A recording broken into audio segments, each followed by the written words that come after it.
రాయపాడు మరియు మల్కాపురం 2 గ్రామాల్లో ఉన్న రైతులతో యాక్చువల్గా ఈరోజు డిస్కస్ చేయడం జరిగింది. ఇది డిస్కస్ చేయడంలో ముఖ్య ఉద్దేశం ఏంటంటే 2014-19లో ఎప్పుడైతే రైతు సోదరులు ల్యాండ్ పుల్లింగ్కి ఎటువంటి ప్రాబ్లం లేకుండా ఇచ్చారో ఆ రైతు సోదరులకు ఆ రోజు వాళ్ళందరూ అడిగారు, సార్ మా గ్రామాలను కూడా డెవలప్ చేయమంటే గౌరవనీయ ముఖ్యమంత్రి గారు ఒకటే చెప్పారు, ఏదైతే క్యాపిటల్ సిటీలో ఏదైతే రోడ్లు డ్రైనేజ్ ఇవన్నీ డెవలప్ చేస్తున్నారో దానికి ప్యారలల్గా అదే స్టాండర్డ్లు ఇవి కూడా చేయమని ఆ రోజు ఆదేశించారు. అయితే 2019లో ప్రభుత్వం మార్చడం 5 సంవత్సరాలు గత ప్రభుత్వం 3 ముక్కలు ఆటాడుతూ రాజధానిని పక్కన పెట్టి రైతు సోదరులను ఎంతో ఇబ్బంది పెట్టడం తెలిసింది. వాళ్ళు ఏ పని చేయలేదు. అయితే ఈ ప్రభుత్వం రాగానే వెంటనే ఇవి టేకప్ చేయాలంటే ఫస్ట్ అనేక సమస్యలు ఉన్నాయి. అటు కాంట్రాక్టులతో సమస్యలు అవన్నీ కూడా క్లియర్ చేయడానికి ఒక 8 నెలలు పట్టింది. అదైన తర్వాత టెండర్లు పిలవటం అవన్నీ ఒక 4 నెలలు ఎంత లేక వర్షాలు రావడం జరిగింది, మీకు అందరికీ తెలిసిందే. అయితే ఈరోజు అన్నీ అయిపోయి మొత్తం 350 కిలోమీటర్ల ట్రంక్ రోడ్లు 1500 కిలోమీటర్లకు సంబంధించిన లేఅవుట్ రోడ్స్ ఎంతో వేగవంతంగా జరుగుతున్నాయి.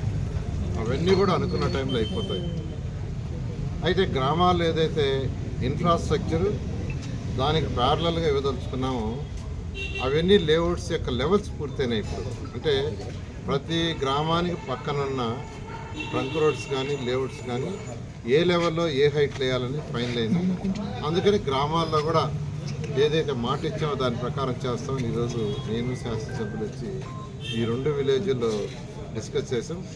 దీనికి ముందు అధికారులు డిజైన్ చేశారు, అండర్ గ్రౌండ్ డ్రైనేజ్ కావచ్చు, అంటే ప్రతి ఇంటి నుంచి వచ్చే బాత్రూమ్ నుంచి కానీ కిచెన్ నుంచి కానీ టాయిలెట్స్ నుంచి వచ్చే వాటర్ ఓపెన్ డ్రైన్లో పోకుండా అండర్ గ్రౌండ్లో పోయే విధంగా, అదేవిధంగా వర్షాలు వచ్చినప్పుడు వాటర్ పోయేదానికి స్ట్రాంగ్ వాటర్, రోడ్లు, ఆల్ ఎలక్ట్రికల్ లైన్స్ అవన్నీ కూడా వీలైనంత వరకు కింద పోయే విధంగా డిజైన్ చేశారు.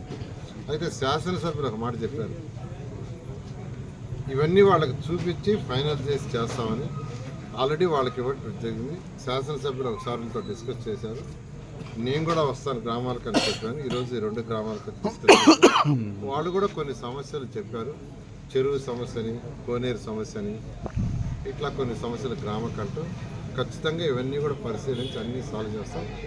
6 నెలల లోపల ఈ వర్క్స్ పూర్తి అయ్యేటట్టుగా యాక్చువల్గా ప్రణాళిక రచించాం. ఖచ్చితంగా వర్షాకాలం వచ్చే లోపల ఏదైతే 29 గ్రామాల్లో ఏదైతే గ్రామాలు డెవలప్ చేస్తామన్నామో, ఇది సిటీ అంటే గ్రామాల బయట ఏదైతే డెవలప్ చేస్తామో అదే ఇన్ఫ్రాస్ట్రక్చర్ ఇవ్వటం జరుగుతుంది.